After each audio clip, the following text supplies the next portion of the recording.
A colossal wall stands so perfectly joined that not even air passes through its stones.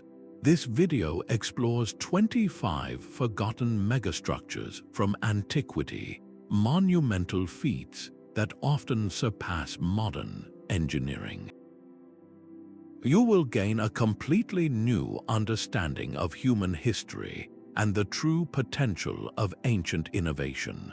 We will uncover how an entire city was carved deep underground and why massive stone figures were moved across impossible distances. What does our modern world overlook about the genius of the past? These structures defy simple classification by their size alone. A true ancient megastructure represents a perfect storm of human ambition, where immense physical scale is matched by profound intellectual achievement. It is a project that would challenge even our modern capabilities, built by people who possessed a deep, almost spiritual connection to their materials and their world. Structural engineer Dr. Elena Vance describes them as encoded messages from civilizations that understood their environment on an intuitive, genius level. To earn the title of megastructure, an ancient construction must meet a demanding set of criteria. The first is sheer, awe-inspiring scale, a physical footprint so vast it seems to alter the landscape itself. The second is undeniable innovation, a solution to an engineering puzzle so advanced that its methods sometimes remain debated today. And the third, often the most captivating, is an enduring mystery. This is the whisper of a lost purpose, a cosmological alignment, or a logistical feat that hints at knowledge we have yet to fully recover. It is this powerful combination that transforms stone and earth into a legacy, priming us to explore the specific, breathtaking examples that shatter our expectations of the past. A fire in the ancient world did more than burn a building, it erased a universe of thought. The legendary libraries of Alexandria housed not just stories and poems, but the very blueprints of antiquity, the technical manuals and engineering treatises that explained how the impossible was achieved. Their loss is a powerful symbol for a much greater phenomenon, the quiet disappearance of entire schools of knowledge. The master builders of the past rarely wrote their secrets down in a way we would recognize as an instruction manual. Their profound understanding of materials, geometry, and physics was a living tradition, passed carefully from mentor to apprentice within closed guilds, spoken and demonstrated, not published. This was knowledge earned through a lifetime of practice, as much an art as a science. When a civilization fell into decline, when a natural disaster struck a center of learning, or when a master died without a worthy successor, that delicate chain of transmission was broken forever. These were not common skills, they were highly specialized, the pinnacle of their technological era, and they could vanish as completely as a whisper on the wind. This context is vital, for it reframes these mysterious structures. They are not bizarre anomalies that appeared from nowhere, but the surviving peaks of lost intellectual landscapes, the last echoes of a conversation we can no longer fully hear. And it is this profound silence that makes their enduring presence all the more compelling.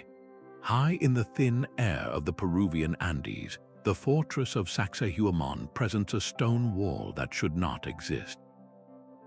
It is a sprawling, zigzagging barrier constructed from limestone blocks so colossal they seem to have been dropped by giants. Each stone is a unique, irregular polygon, with complex facets and angles that number more than a dozen on a single block. Yet somehow these behemoths fit together so perfectly that the seams between them are virtually invisible, a testament to a lost art of construction.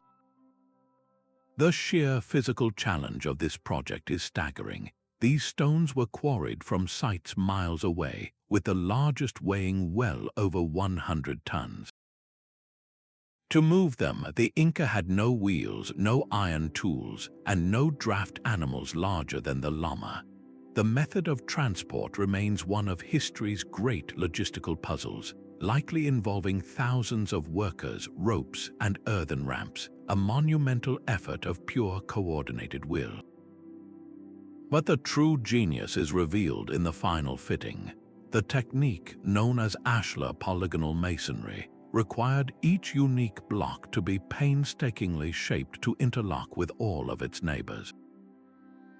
The result is a structure of profound resilience. For centuries, these walls have endured powerful earthquakes that have leveled modern buildings all around them. While the ground shakes, the polygonal stones in the wall simply shift and settle, then lock back into place when the tremor passes, a dynamic, living system in stone. How was this precision achieved without blueprints, without hardened steel chisels? Some researchers suggest a process of repeated trial and error, where a block was lowered, its contact points marked with dye, and then painstakingly pecked away with stone hammers until the fit was perfect. Others propose a deeper, more intuitive understanding of stone itself, a knowledge passed down through generations of master masons. This wall is more than a fortification. It is a perfect storm of ambition, innovation, and mystery, our first clear glimpse into a world that manipulated its very foundations with a skill that borders on the supernatural. While the walls of Sacsayhuamán stand defiantly against the sky, another ancient marvel chose a different path, burrowing deep into the earth for its protection. Far beneath the sun-scorched landscapes of Cappadocia in Turkey lies the subterranean city of Derinkuyu, a labyrinthine world carved entirely by hand. This was not a simple cave or a single shelter, but a vertical metropolis descending 18 levels into the soft volcanic rock, a hidden universe capable of sustaining up to 20,000 individuals for months at a time. The scale is almost impossible to comprehend from the surface, a testament to a society that looked downward for its security and community. The true genius of Derinkuyu lies not just in its existence, but in the sophisticated engineering that made life possible so far underground. The builders possessed a masterful understanding of their medium, the unique tuff rock, which was soft enough to carve with simple tools yet structurally sound enough to support vast multi-story chambers. They solved the two most critical problems of subterranean life with elegant solutions. First, a network of over 50 meticulously placed ventilation shafts ensured a constant supply of fresh air to even the deepest levels, a lifeline that prevented stagnation and allowed for fires to be lit. Second, they dug deep wells, tapping into the same water table that served the surface population, securing a vital resource against any threat from above. Security was engineered with brilliant simplicity. The city was accessed through a series of narrow, easily defensible tunnels, each capable of being sealed by massive, circular stone doors.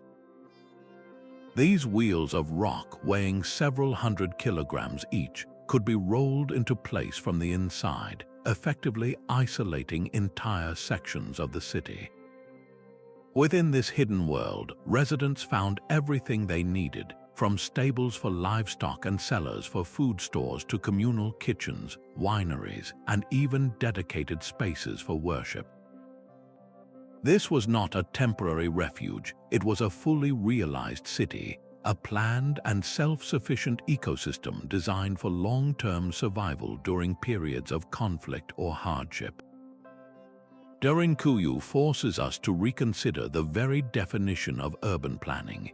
It demonstrates a collective foresight and a profound connection to the land, transforming the earth itself into both a fortress and a home.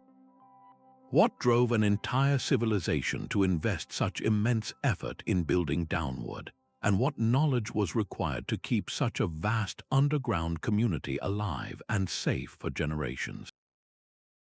Beneath the clear, blue waters off Japan's Yonaguni Island, the ocean floor holds a secret that divides experts to this day. A massive sandstone formation rises from the depths, a complex of terraces, steps, and towering pillars that look eerily like the ruins of a sunken city. Known as the Yonaguni Monument, this sprawling structure lies submerged in waters that could have been dry land over 10,000 years ago, during the last ice age when sea levels were dramatically lower. The central question is as profound as the Pacific is deep. Is this the work of nature's patient hand, or proof of a prehistoric civilization's ambition? Those who argue for a human origin point directly to features that seem to defy natural explanation. They highlight the monument's perfectly sharp, 90-degree angles, the long, parallel channels that run along its faces like ancient roadways, and the two distinct, monolithic pillars that appear positioned to hold up a ceiling long since gone. Most compelling are the twin rectangular formations often called turtle platforms, their flat surfaces and clean edges suggesting a ceremonial space carved for a purpose we can no longer comprehend. If these features were found on dry land, many would immediately classify them as the work of human architects, yet the alternative explanation is equally powerful. Geologists note that the sandstone in this region is naturally fractured along flat plains and can be eroded by strong ocean currents into strikingly geometric shapes. They suggest that what we perceive as carved steps and platforms could be the result of millennia of natural weathering, a chance arrangement of stone that perfectly mimics intelligent design. This debate is not merely academic, it strikes at the core of our historical timeline. If human hands carved Yonaguni, it implies a sophisticated seafaring culture in the Pacific capable of monumental construction at a time when most of humanity lived as hunter-gatherers. This would be a discovery to rewrite history books, pointing to a forgotten chapter of human innovation swallowed by the rising seas. The monument, whether a masterpiece of nature or of humankind, stands as a silent, enigmatic sentinel, challenging us to question not just what we build, but what we are capable of losing to the depths of time. The silent stones of Yonaguni guard their origin, but another ancient structure's purpose has never been in doubt, a structure that gave life to an entire civilization. In southern India, the Kaveri River was not simply a waterway. It was the lifeblood of the region, yet its flow was unpredictable, alternating between parching drought and devastating flood. In the 2nd century, a Chola king named Karakalan confronted this challenge not with force, but with profound wisdom. His solution was the Grand Anicut, or Kalanai, a dam built from unhewn stone that still guides the river today, nearly 2,000 years after its construction. This is not a dam in the modern sense of a solid wall holding back a massive reservoir. Instead, its genius lies in a subtle and sustainable form of water management. The structure stretches across the river in a gentle, curved alignment, a design that uses the water's own energy to guide it.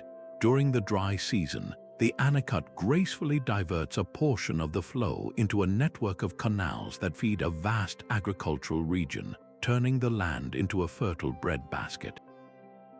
Yet when the monsoon rains arrive and the river swells, the excess water simply flows over the top of the low dam, continuing its natural course to the sea.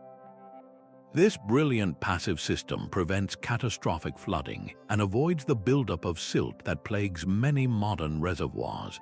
Constructed without any mortar, using only precisely stacked stone, the dam possesses a flexible strength that allows it to withstand centuries of seasonal pressure. The sheer longevity of the Grand Anicut presents a quiet challenge to our contemporary world.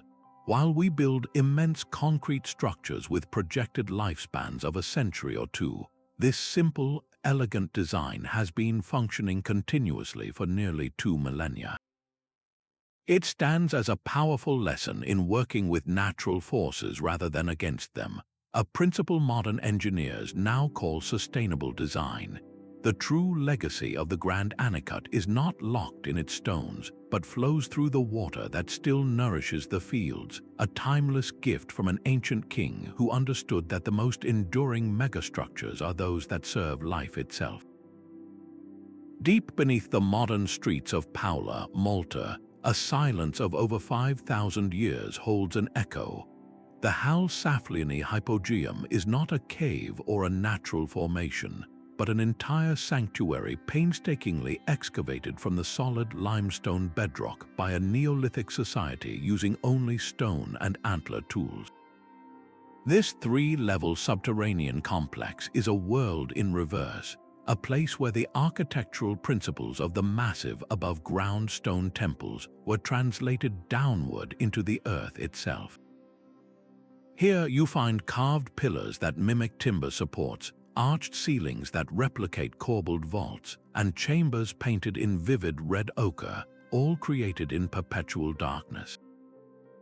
Its original purpose seems to have been a dual one, serving as both a sacred space for the living and a final resting place for the remains of an estimated 7,000 individuals, a profound combination of temple and tomb that speaks to a deep spiritual worldview.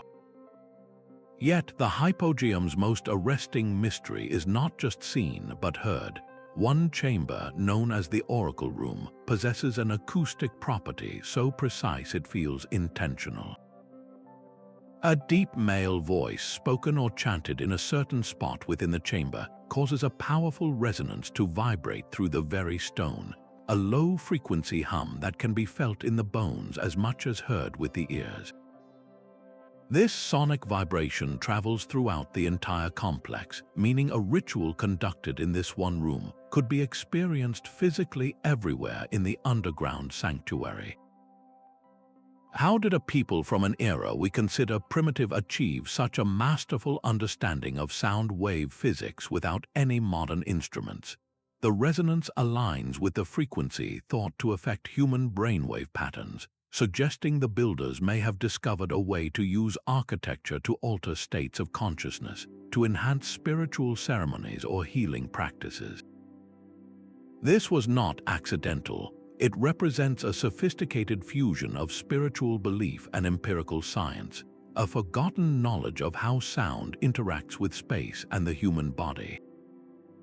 The hypogeum stands as a silent testament to a culture that viewed engineering, art, and spirituality as inseparable, challenging our most fundamental assumptions about the capabilities and inner lives of our ancient ancestors.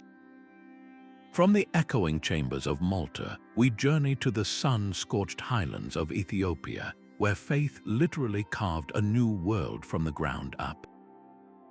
The 11 churches of Lalibela were not constructed upward, stone by stone, but were instead revealed downward, sculpted with hammers and chisels from a single, massive block of volcanic rock.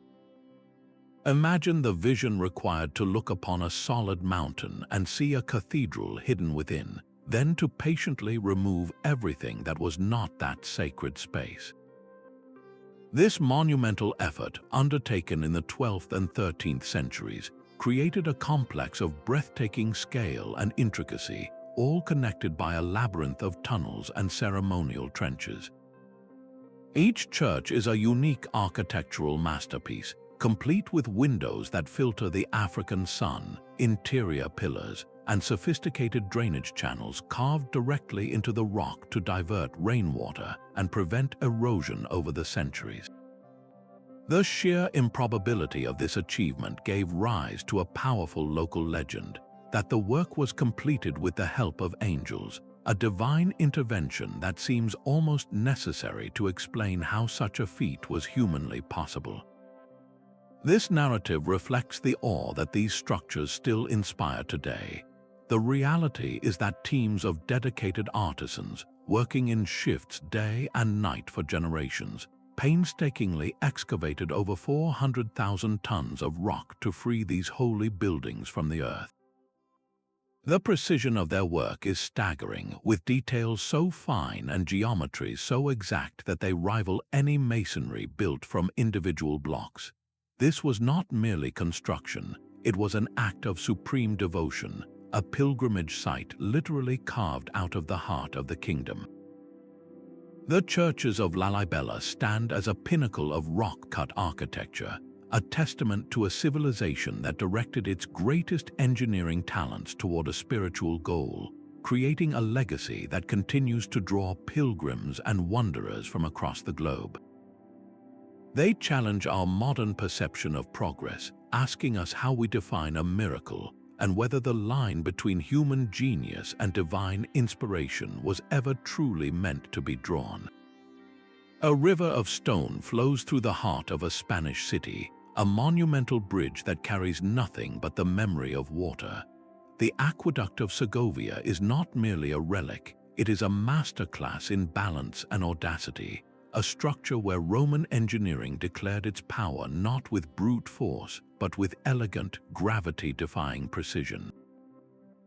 Built nearly 2,000 years ago, its 2 tiers of granite arches climb to a height greater than a 7-story building, marching across the landscape without a single drop of mortar to hold it together.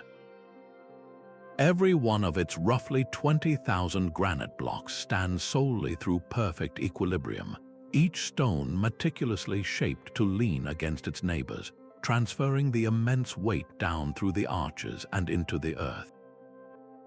This is architecture as a 3-dimensional puzzle of unimaginable scale, solved with such flawless execution that it has withstood centuries of wind, weather, and even urban development growing around its base. The aqueduct was the city's lifeblood, channeling fresh water from a river over 15 kilometers away. Its gentle, continuous slope was calculated with such accuracy that the water flowed freely and steadily, a testament to the Roman surveyors who mapped the course with little more than simple tools and profound geometric understanding. They transformed a basic human need into a public spectacle, a declaration that civilization itself could command the very elements. To stand beneath its shadow today is to feel a quiet awe, not just for its grandeur, but for its enduring simplicity. In an age of complex materials and computer-aided designs, the Segovia Aqueduct stands as a quiet, persistent challenge, a reminder that the most resilient structures are often those built on a principle of perfect balance. It asks us a profound question: how much of our modern world is built to last, and how much of it is built to be replaced? The silent, imposing stone giants of Rapa Nui stand with their backs to the sea, their gaze turned inward across the island they have watched for centuries. These are the Moai, and their creation is one of archaeology's most captivating puzzles. Carved from compressed volcanic ash between the years 1250 and 1500, these figures are monumental in every sense, averaging 13 feet in height and weighing 14 tons. The scale of ambition is perhaps best understood by the largest unfinished statue, left in the quarry, a colossal 82-ton giant that would have towered over its kin.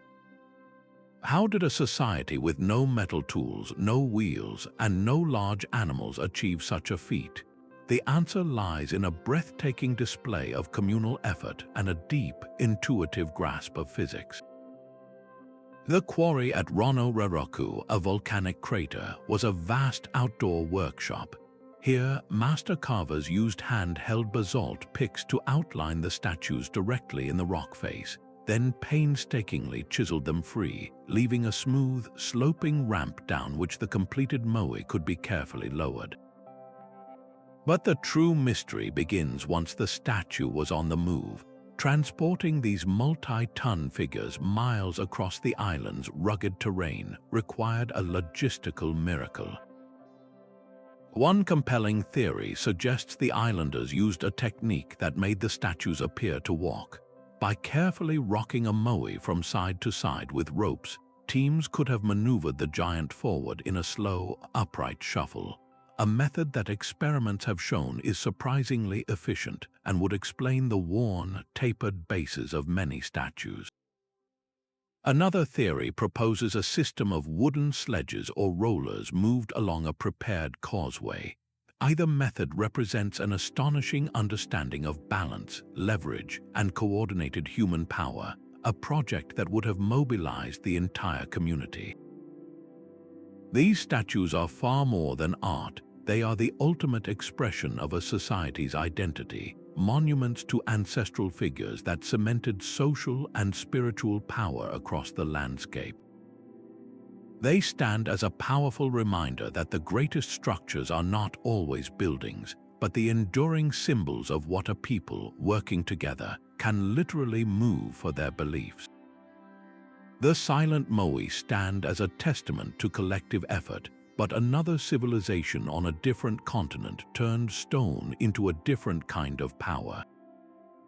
In the heart of southern Africa, the wind whispers through the ruins of Great Zimbabwe, where walls of incredible scale rise from the earth, built without a single drop of mortar. These are not the straight, rigid fortifications of Europe, but elegant, sweeping curves of granite that seem to grow organically from the landscape, some reaching heights greater than a 3-story building. Constructed between the 11th and 15th centuries, this sprawling complex of enclosures and narrow passages was the epicenter of a wealthy and sophisticated kingdom, a hub of trade that connected the African interior to the distant coasts of the Indian Ocean. The architectural genius here is in the method. Each granite block was carefully quarried and shaped, then stacked in a meticulous, layered pattern. The builders created outer and inner wall faces, filling the gap between them with a core of rubble and smaller stones. This technique produced walls that were not only immensely strong but also remarkably flexible, allowing them to expand and contract with the daily temperature shifts and withstand centuries of seasonal rains without crumbling. This was not a borrowed or imported style. It was a uniquely African innovation, a stonemasonry tradition perfected over generations. For a long time, Western scholars refused to believe that such an advanced structure could be the work of an indigenous African civilization, attributing it instead to mythical foreign visitors like the Phoenicians or even King Solomon. The very existence of Great Zimbabwe, however, stands as a powerful and permanent rebuttal to those outdated colonial narratives. It is undeniable proof that complex engineering, state-level organization, and monumental architecture developed independently in sub-Saharan Africa, flourishing long before any European influence reached its shores. The walls are more than stone. They are a declaration of sovereignty and skill, a legacy carved in granite that forever reshapes our understanding of the continent's profound and innovative past. While the walls of Great Zimbabwe spoke of power and trade, another civilization turned a fundamental human need into a breathtaking work of art. In the arid landscapes of Rajasthan, the ground opens up into a staggering geometric chasm. This is Chand Baori, a stepwell built in the 9th century that descends 13 stories into the earth, an inverted pyramid of perfect symmetry containing 3,500 narrow steps. To stand at its rim is to gaze into a man-made canyon, a mesmerizing pattern of light and shadow that seems to pull you downward into a cooler, quieter world. Its primary function was practical, a sophisticated solution to water scarcity in a desert climate. The deep, square reservoir at the bottom collected precious monsoon rains, and the incredible depth ensured a consistent water supply even during long dry spells, cooling the air around it through evaporation. But Chand Baori was far more than a simple well. It was a brilliant fusion of utility and social vision, a multi-purpose public space designed for an entire community. The descent was an experience in itself, a ceremonial journey from the blazing heat of the surface down into a realm of refreshing coolness. On the steps and landings, people would gather not just to draw water, but to socialize, for merchants to meet, and for travelers to find respite from the oppressive sun. The builders engineered a natural air conditioning system where the temperature at the bottom could be as much as 10 degrees cooler than above, creating a vital refuge for all. The logistical mastery is almost overwhelming to consider. Quarrying, shaping, and placing every stone for a structure of such intricate depth and perfect symmetry, without modern machinery or calculation tools, required a visionary level of planning. Each step had to be precisely aligned to maintain the structural integrity of the entire inverted pyramid against the immense pressure of the surrounding earth. This was not merely excavation, it was architectural sculpture on a colossal scale. Chand Baori stands as a timeless lesson in holistic design, where an essential public utility was seamlessly woven into the social and aesthetic fabric of daily life, a concept that modern urban planners, with all their technology, still work to replicate. It challenges our own, often purely functional approach to infrastructure, asking why the places that serve our most basic needs cannot also elevate the human spirit. A discovery in 1992 shattered the quiet of a Chinese village, revealing an entire hidden world beneath the farmers' feet. The Longyou Caves are not natural formations, but a colossal network of hand-carved subterranean halls, a project of such immense scale that its absence from any historical record is as baffling as its existence. 24 individual caverns were found, each one an enormous, empty space excavated from the hard sandstone, some large enough to hold multiple aircraft. The sheer volume of material removed is almost beyond comprehension, nearly 1 million cubic meters of stone, a quantity that would require an army of workers laboring for generations. Yet no one wrote of this monumental effort, no local legend preserved the names of its architects, and no trash heap from the workers' camps has ever been found. It is as if the earth simply opened up and swallowed the evidence of its own creation. The precision within these silent halls is what truly defies belief. Every surface, from the soaring ceilings to the vast walls, is covered in a uniform pattern of parallel chisel marks, a deliberate, rhythmic design that spans every inch of the complex. The walls are carved at consistent, sharp 60-degree angles, and massive, sculpted pillars were left in place to support the immense weight overhead, all executed with a geometric consistency that speaks of a master plan. This was not a haphazard quarry or a simple mining operation. The patterns have no functional purpose for extraction. They are purely aesthetic, a signature of a culture that valued order and beauty even in a place of perpetual darkness. What possible purpose could justify such a staggering investment of human energy? Was it a secret imperial tomb complex that was never used, a hidden garrison for an army, or perhaps a sacred subterranean temple designed for rituals we can no longer imagine? The complete silence of history only deepens the mystery, pointing to a highly organized, resource-rich society with a clear objective, a chapter of human ambition and engineering that was so completely forgotten, it forces us to question the very completeness of our historical narrative. High on the arid Bolivian plateau, a solitary gateway frames only the sky.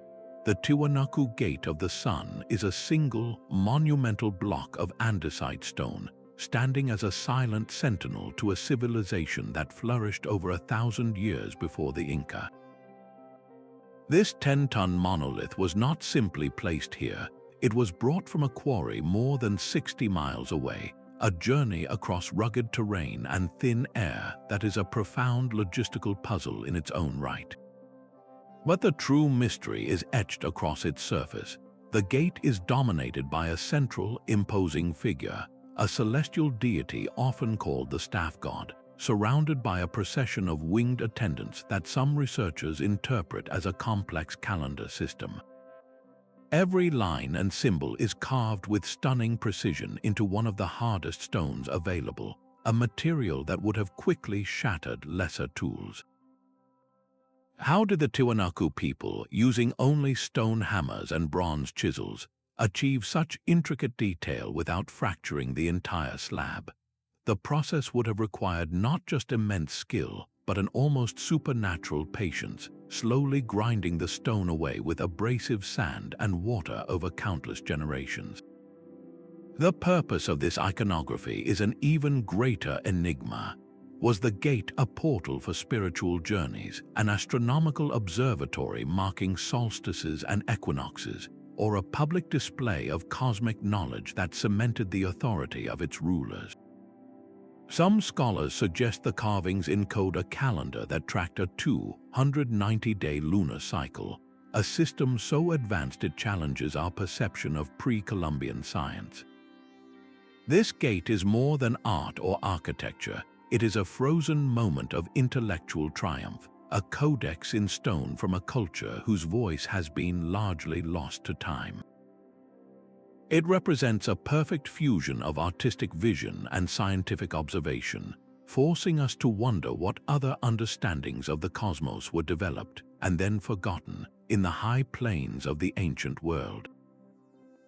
The silent celestial calendar of Tiwanaku gives way to a canvas of impossible scale. Far below, on the sun-baked plains of the Nazca Desert in Peru, the earth itself holds a secret only visible from the heavens. What appears from the ground as little more than faint trails and shallow grooves transforms, from the vantage of the sky, into a sprawling gallery of colossal art. Here, giant spiders with legs outstretched, a hummingbird with a beak as long as a football field, and a sinuous monkey with a coiled tail are etched into the landscape. These are the Nazca Lines, and their creation between 500 years before the Common Era and 500 years after defies simple explanation. The method seems deceptively straightforward. The Nazca people, by carefully removing the top layer of dark, oxidized pebbles, exposed the contrasting light-colored sand beneath. This created clean, continuous lines that have endured for well over a millennium in one of the driest and most windless climates on Earth. But the true engineering marvel is one of perspective and precision. How do you design a perfect spiral or a geometrically sound trapezoid that spans the length of several city blocks when you are standing on the ground, with the entire figure invisible beneath your feet?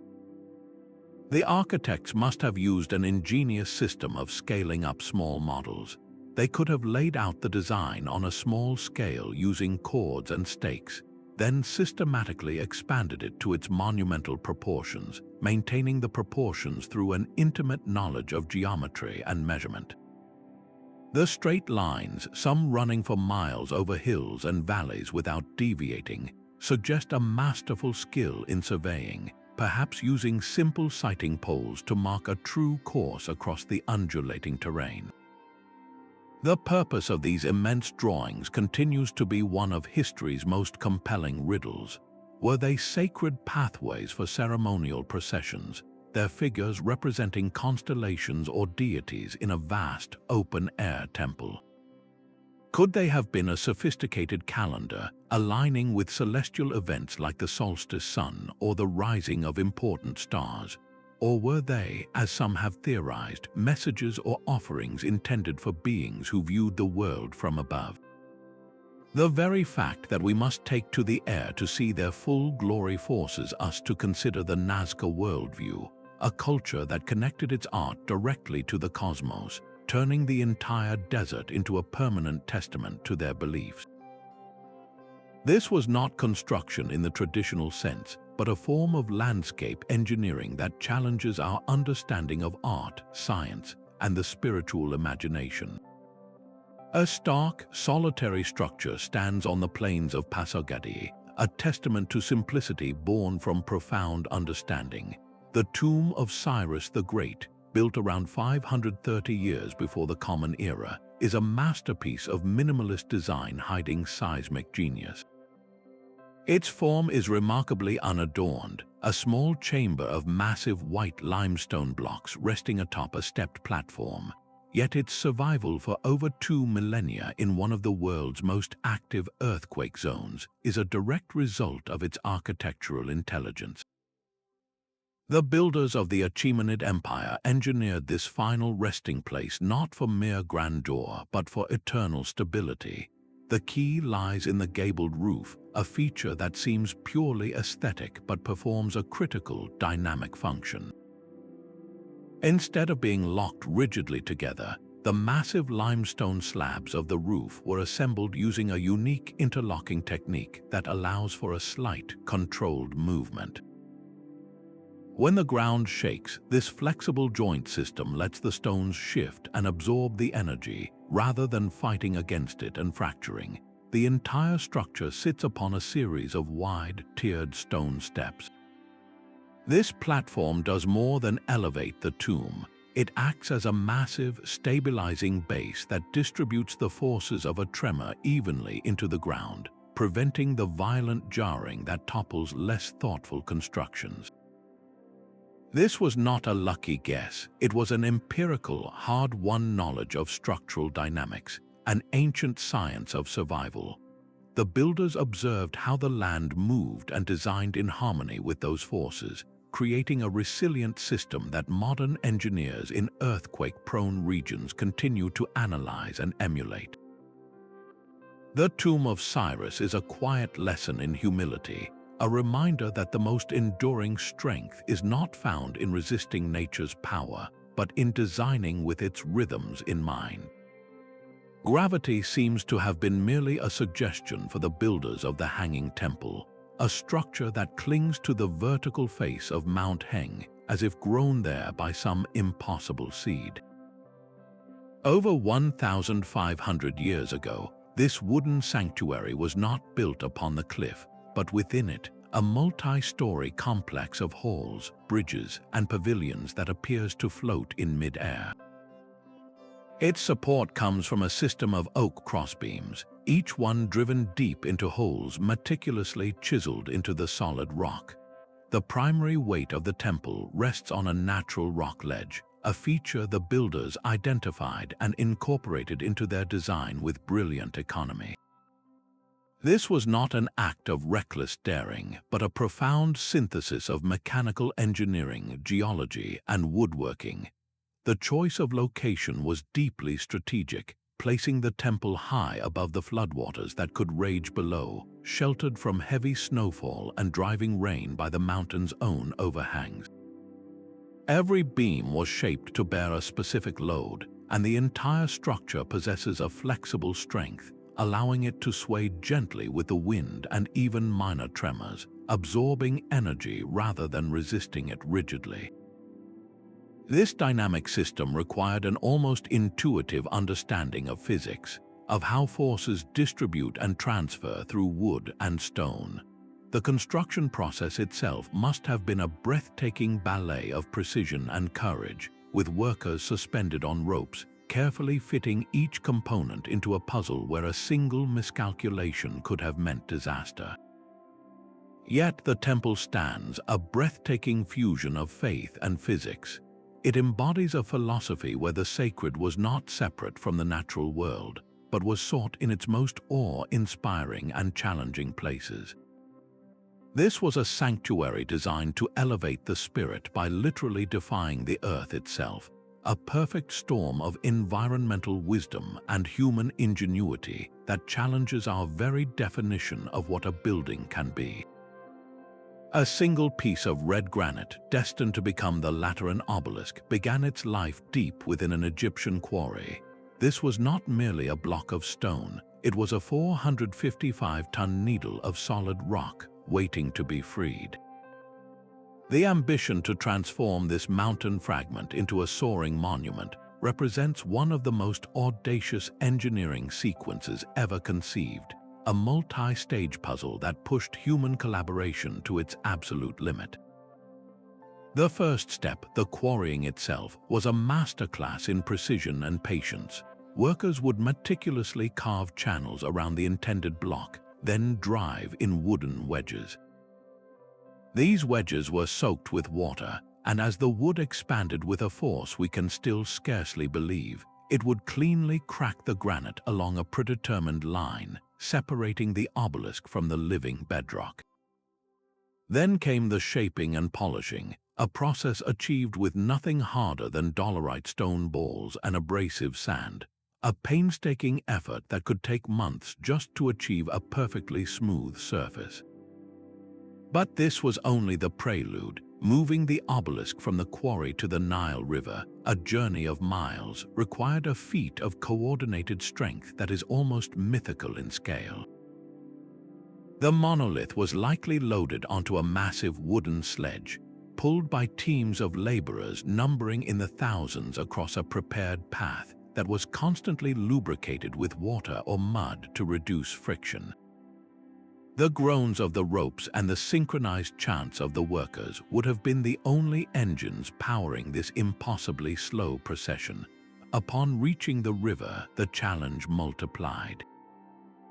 The obelisk was carefully transferred onto a gigantic, purpose-built barge, a vessel whose buoyancy had to be calculated with perfect accuracy to prevent a catastrophic capsize. The Nile's current would then carry this precious cargo north, a journey fraught with peril, after which the entire, agonizingly slow overland process began again to reach its final sacred destination. The final act, the raising, is the moment that truly separates this endeavor from all others. How do you lift a 455-ton stone pillar and set it perfectly upright into a tiny socket in a foundation, all without the aid of a single crane? Egyptologists believe the answer lay in an enormous earthen ramp, built at a gradual incline. The obelisk, still on its sledge, was dragged up this ramp until its base was positioned directly over the waiting base stone. Then, in a breathtaking display of controlled physics, the sand filling the ramp was slowly drained from specially designed chambers, lowering the obelisk grain by grain until it slid gracefully into its vertical position. This was not brute force, it was a symphony of leverage, counterweight, and timing, a procedure where a single misstep meant utter disaster. The successful erection of an obelisk was more than a construction project. It was a physical declaration of a pharaoh's divine connection, a permanent scratch on the skyline that whispered of a civilization's absolute command over the very earth it stood upon. While the pharaohs raised monolithic needles to the sky, another civilization was solving a more fundamental challenge by looking deep within the earth. In the heart of ancient Persia, survival depended on a secret flowing beneath the sun-scorched plains. This was the Qanat, a hydrological marvel of staggering simplicity and profound impact, a subterranean river guided by human hands. For over 3,000 years, these hidden channels have quietly sustained life in some of the world's most arid regions. The principle was one of brilliant elegance. It began with the discovery of a water-bearing layer, an aquifer, nestled in the foothills of mountains. From this source, master engineers would begin digging a gently sloping underground tunnel, just large enough for a single person to crawl through, that would carry the water by gravity alone over vast distances to the plains and cities below. The slope was the most critical calculation, a gradient so precise that the water flowed steadily without stagnating or gaining enough speed to erode the tunnel walls. This was a feat of surveying accomplished with nothing more than simple sighting tools and an intuitive grasp of geometry, a knowledge passed down through generations of these underground miners. To construct and maintain this lifeline, they dug a series of vertical shafts from the surface down to the tunnel level, spaced like stitches across the desert floor. These shafts provided essential air for the diggers, a means to remove the excavated earth, and permanent access points for cleaning and repairs for centuries to come. From above, the Qanat system was invisible, its presence marked only by these lines of circular access wells, like a secret signature written upon the land. The benefits of this design were transformative.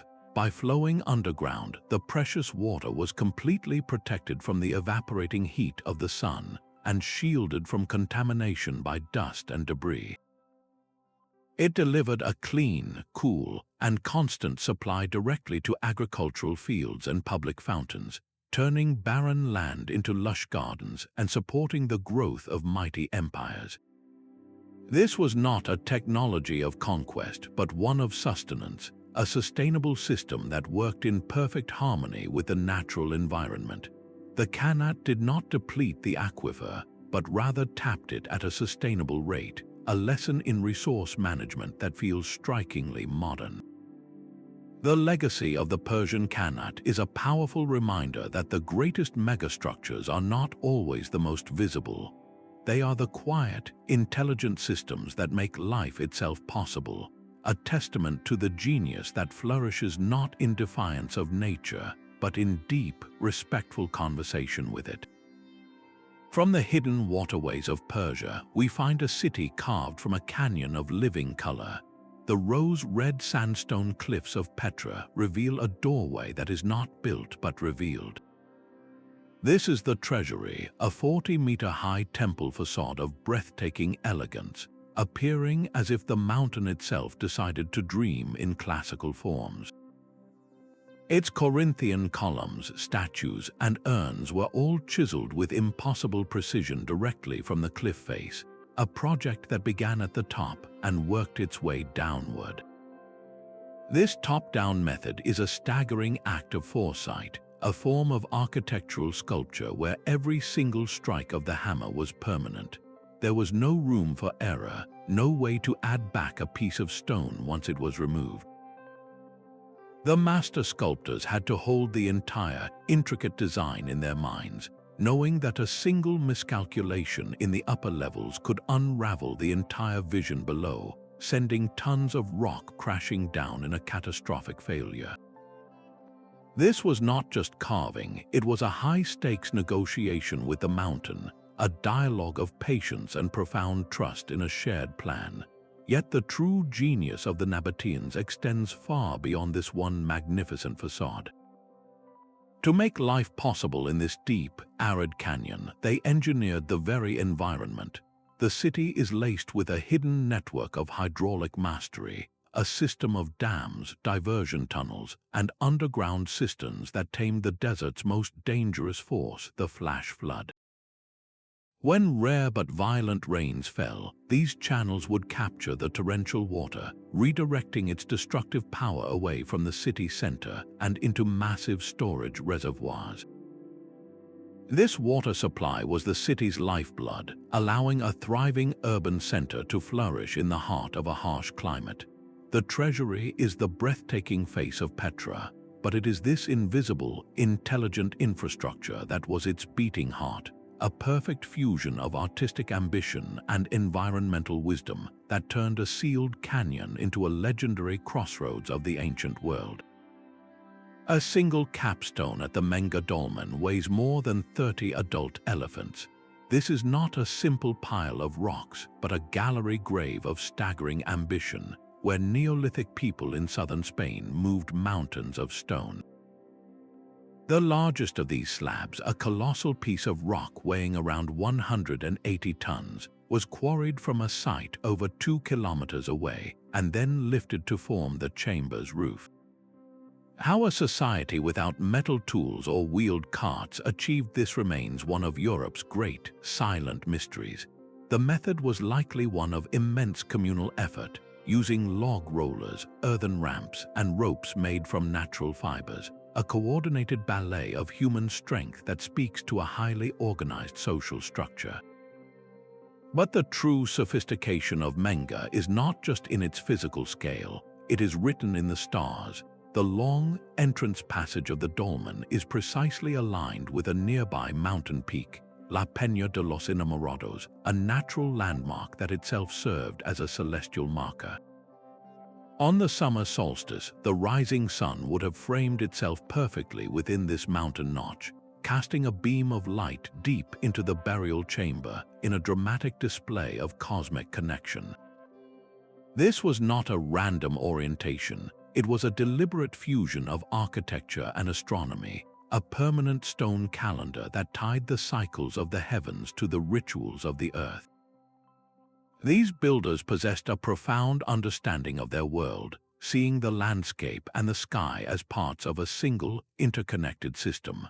The dolmen is more than a tomb. It is a sacred observatory, a monument that encodes a deep, ancient knowledge of seasonal cycles and celestial patterns. It stands as a silent witness to a sophisticated society whose intellectual and spiritual life was as monumental as the stones they so masterfully raised.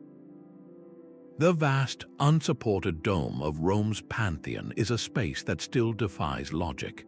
For nearly 2,000 years, this monumental ceiling has hung in perfect equilibrium, a feat made possible by a lost recipe for stone. The secret was not in the design alone, but in the very substance from which it was cast, a revolutionary material known as Roman concrete. While our modern concrete is prone to cracking and decay over decades, the ancient Roman version performed a kind of chemical magic. Its unique blend of lime, volcanic ash known as pozzolana, and chunks of aggregate created a long-term reaction. Upon contact with moisture, the mixture continues to form new crystalline structures, effectively healing tiny stress fractures and growing stronger with the passage of centuries.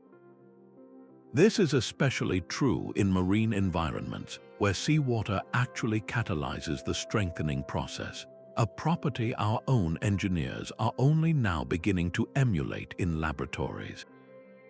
The dome itself is a masterpiece of intelligent design, a world first in its scale without any internal reinforcement. To support its immense span, the builders employed a breathtakingly simple yet effective strategy. They lightened the load as it rose. The concrete at the base of the dome is thick and dense, packed with heavy, bronze-laced aggregate, but as the dome curves upward, the mixture changes. The material gradually becomes lighter and more porous, with the uppermost layers incorporating pumice, a volcanic stone that floats on water. This created a perfect gradient of weight, directing the massive forces downward through the drum of the building and into the ground. The very substance of the Pantheon is a message in stone, a testament to an empirical understanding of material science that we have yet to fully recover. It stands not as a ruin but as a functioning building, its enduring presence a quiet, daily challenge to our own assumptions of what it means to build for the future. The silence of the Terracotta Army is as monumental as its presence. Beneath the quiet fields near Zion, the first emperor of China did not simply bury statues. He commissioned an entire subterranean kingdom, a feat of logistics as much as art. Qin Shi Huang's mausoleum complex, sealed in the 3rd century before the Common Era, is a sprawling architectural wonder hidden in plain sight. Its heart is a series of vast, rectangular pits, each one a meticulously constructed underground hall roofed with massive wooden beams and then buried under tons of earth. This was not a haphazard burial, but the creation of a structured, hidden city for the afterlife, a project that demanded an industrial level of coordination unseen in the ancient world. The sheer scale of production is almost beyond comprehension. Over 8,000 life-sized soldiers, each one with a unique face, expression, and rank, were created through an assembly line process of breathtaking sophistication. Artisans worked in specialized teams, some crafting torsos, others legs, arms, or the strikingly individual heads, which were then assembled and finished with personalized details before being fired in colossal, temperature-controlled kilns. The logistical ballet extended to the figures' placement within the pits. They were arranged in precise military formation, with infantry, archers, cavalry, and charioteers all positioned according to a grand tactical plan, ready for a battle that would never come.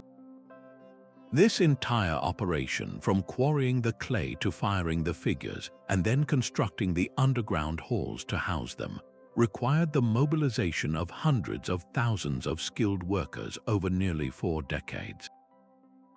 It was a testament to the absolute power of an emperor and the administrative genius of a unified state, capable of managing resources, labor, and artistic talent on a previously unimaginable scale. The army's purpose was to project power beyond the emperor's passing, a permanent guard for his journey. Yet its true legacy is this staggering glimpse into the birth of an empire, a moment in history when human ambition and organizational skill fused to create something that was meant to remain hidden forever, but now speaks volumes about the world that built it. A stone chariot of the gods stands frozen in time on the shores of the Indian Ocean. The Sun Temple of Konark is not merely a building, but a cosmic engine carved from stone, built in the 13th century as a monumental offering to Surya, the solar deity. Its entire form replicates a colossal chariot, complete with 24 intricately carved stone wheels, each nearly 12 feet in diameter, and pulled by a team of 7 mighty stone horses, seeming to charge directly into the dawn. But this grandeur was merely the vessel for a deeper scientific genius. The temple was a precise astronomical instrument, its alignment and architecture calibrated to harness the sun itself. On specific dates, the first rays of the sunrise would pass through its gateways and strategically placed openings, illuminating the heart of the sanctum and particular statues in a dramatic play of light and shadow, marking celestial events with breathtaking accuracy. This was architecture as a timekeeping device, a permanent connection between the earth and the heavens. The engineering marvels extend deep into its foundations. Legends and local accounts speak of massive magnetic iron plates, known as lodestones, being strategically placed within the structure's layers. The powerful magnetic fields generated by these plates were said to have such a profound effect that the main sanctum, the Vimana, was suspended in a state of equilibrium, appearing to float without any physical support. While the central tower eventually collapsed, likely due to the shifting of these very magnets or structural settling over centuries, the principle reveals a lost understanding of magnetic forces. The builders were not just masons, they were masters of unseen energies, weaving the very pull of the earth into their divine blueprint. Konark remains a symphony in stone, where art, science, and spirituality were not separate disciplines, but threads in a single, magnificent tapestry, challenging us to see the ancient world not as a place of superstition, but as a realm of profound and interconnected knowledge. A stone lioness guards a gate that has not moved for more than 3,000 years. At the citadel of Mycenae, the Lion Gate stands as a silent proclamation of power, the earliest known monumental sculpture on the European continent. Dating to around 1250 years before the Common Era, its entrance is framed by colossal limestone blocks, each one a testament to a society that understood strength in both stone and symbol. The true engineering marvel rests above the doorway, a single lintel stone weighing well over 20 tons. To support this immense weight and prevent it from cracking under its own mass, the Mycenaean builders devised a brilliant solution. They carved a triangular space above the lintel, leaving a void that was then filled with a sculpted slab of stone. This is a corbel arch, a technique that skillfully redirects the crushing weight of the wall above out and away from the opening below. It was an early, elegant application of load-bearing physics, a principle that would become foundational to all future architecture. The famous relief placed within this space carries a message as powerful as the gate itself. 2 lionesses, their heads now lost to time, stand facing each other, their forepaws resting on the base of a tall, tapering column of Minoan design. This was more than decoration, it was a statement of authority, a heraldic emblem for a warrior culture that dominated the Aegean world. The logistical feat of quarrying, transporting, and precisely positioning these megaliths speaks of a highly organized, centralized power. Moving a 20-ton block of limestone required coordinated labor on a massive scale, likely using wooden sledges, rollers, and teams of workers, all directed by a single commanding authority. This gate was the heart of a fortified complex, a symbol of both military might and civil engineering genius. It announces that behind these walls lay not just a king, but a civilization capable of turning mountains into monuments and securing its legacy in the unblinking gaze of stone guardians. Deep within a secluded gorge, the rock face opens into a world of serene devotion. The Ajanta Caves are a chain of 30 sanctuaries carved directly into the sheer cliff of the Deccan Plateau, a project that unfolded over centuries as a living testament to Buddhist faith. The basalt rock chosen by the builders was both a challenge and a blessing, a material hard enough to ensure permanence yet workable enough for the most delicate of details. This was not a random excavation. It was a master-planned architectural reversal, where the entire structure had to be perfectly visualized in the mind of the sculptor before the first hammer struck stone. The builders were not adding to the landscape, they were revealing a sacred space hidden within it, a process with no room for error. The caves served two distinct but harmonious functions. The prayer halls, or chaityas, are long, apsidal chambers dominated by a central stupa for circumambulation, their ceilings arched with carved wooden ribs that mimic the architecture of free-standing buildings. The monasteries, or viharas, provided living quarters for the monks, with simple cells opening onto a central square hall for teaching and gathering. Every single pillar, statue, and relief within these spaces was not installed, but birthed from the living rock, a continuous piece with the mountain itself. The interplay of light and shadow was a core element of the design. Entrances and windows were strategically positioned to allow sunlight to penetrate the deep interiors, illuminating specific murals and sculptures at different times of day, creating a dynamic and reverent atmosphere. The world-famous frescoes that adorn the walls add another layer of genius. Artists prepared the rock surface with a rough layer of clay, cow dung, and hay, followed by a smooth coat of lime plaster. On this canvas, they painted scenes from the life of the Buddha and the Jataka tales using pigments derived from local minerals, creating a vibrant visual narrative that has, against all odds, endured for over 1,500 years. This was not the work of a single ruler or a brief dynasty, but a sustained, collective effort spanning generations. It represents a profound continuity of purpose, where faith provided the vision and an unbroken lineage of artisans provided the skill to translate that vision into a permanent home for the spirit. The Ajanta Caves stand as a quiet symphony of art, engineering, and unwavering devotion, a hidden sanctuary where the mountain was persuaded to hold not just space, but meaning.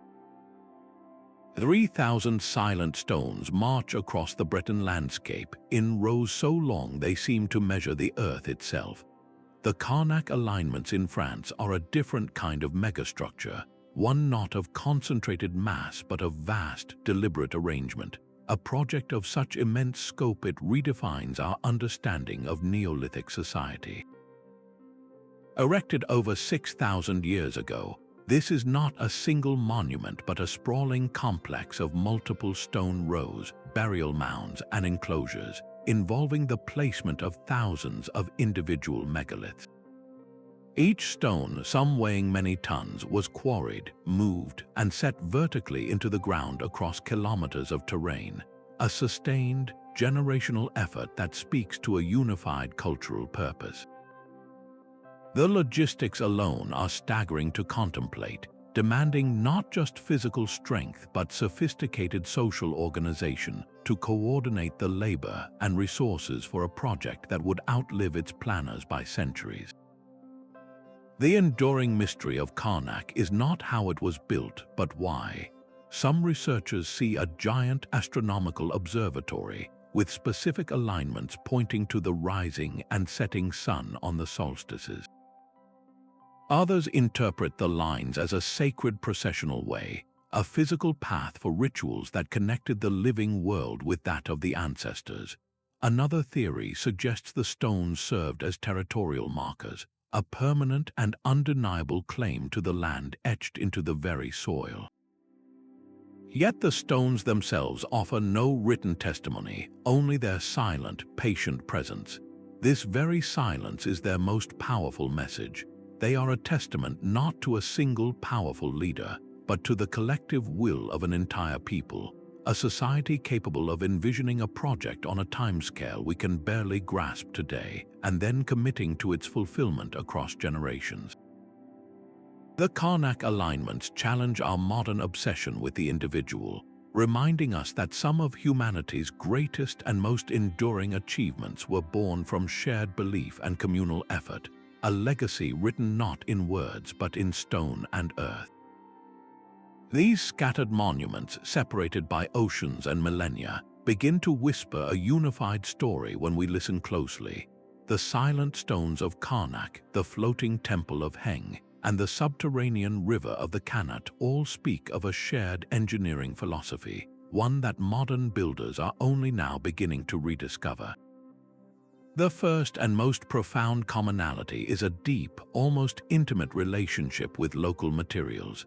These architects did not fight their stone, wood, or earth, they understood its soul.